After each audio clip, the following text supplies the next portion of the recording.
Welcome, welcome, welcome, guys, to the Startable Vlog, the place where everyone can be an entrepreneur.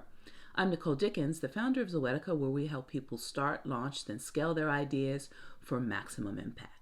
Now, the Startable community is all about igniting the entrepreneurial spirit by creating as many opportunities as possible for those who are at the early stages of entrepreneurship to discover, then launch their ideas into the world, and I am never going to charge you to be a part of it. Not ever.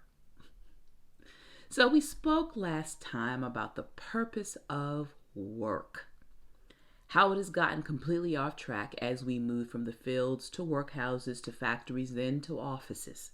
It has too often become a source of dread for so many of us, and during this leg of the pandemic in particular, we're seeing what some are calling the Great Resignation, where millions of workers are just up and quitting their jobs at a pace faster than companies can actually fill, to be honest.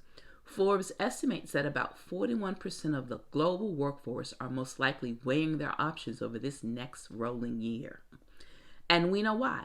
Work can really suck sometimes. But what went wrong? How do we get here? Now, the purpose of work was never to be the slavery or toil it can feel like for too many. It was never supposed to be simply about a paycheck, but instead an opportunity to demonstrate self-expression and actualization while contributing to the greater society as a whole. It is to be the very practical way of living and being in community. And humankind was always meant to live in community. We know this, right? We are social creatures. Work went wrong when we decided it should be exploitative, that it should benefit the owners of land, factories, businesses, and very little else. Going back to the Friedman School of Economics, thinking that the sole purpose of a business is to maximize profits. But even that thinking, made central to all businesses in the early 70s, was based upon an observation that had been occurring for centuries, guys. The enrichment of one people off of the work, effort, and energies of others. There were whole systems put in place to manage the working class, if you will, from feudalism to the Industrial Revolution, right into the digital age, where wealth was kept securely to a significant few, and that wealth was about squeezing out every inch of cost to preserve profit, and too often at the expense of employees. Now, unions entered the scene as a result, much later in the process, but they too often bring limited relief to employees they represent. And too often they're guilty of many of the same abuses as the owner of businesses are.